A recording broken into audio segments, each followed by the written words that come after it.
Early pick to win the T20 World Cup this year? Who do you think I'm going to say? Green and yellow.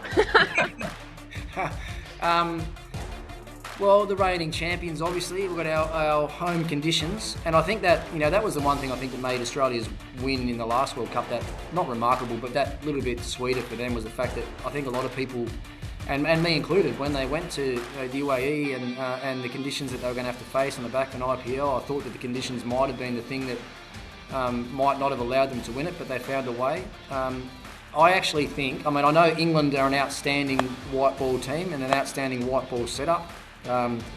Pakistan, as I said earlier, always find a way in these types of events. New Zealand generally always find a way in these types of events as well. But if I was a gambling man, then I think India and Australia will be the two that will play in the final, and I would just have to say that Australia might just beat them in the final.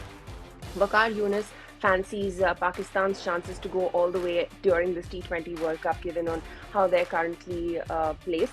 What do you make of that?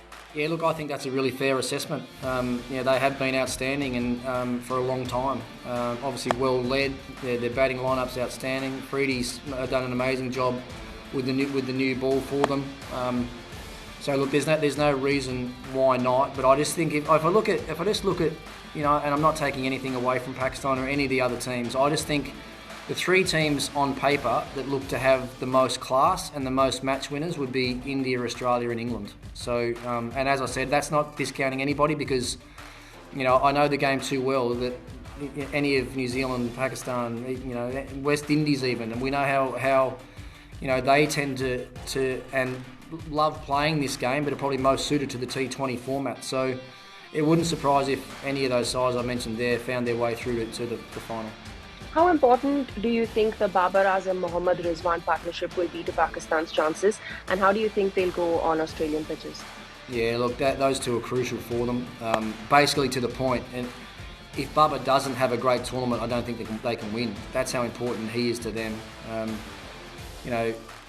I saw him sort of up close and personal a couple of years ago out here in a test series against Australia. I said then that I thought the sky was the limit for this guy as far as, that was test match batting. I think even then he might have been the highest ranked T20 batsman in the world at that stage a couple of years ago, and he certainly, if anything, has probably got better and better the last couple of years. So those two are very, very important. Their top order, their openers are obviously very important. Their new ball bowlers are really important. So.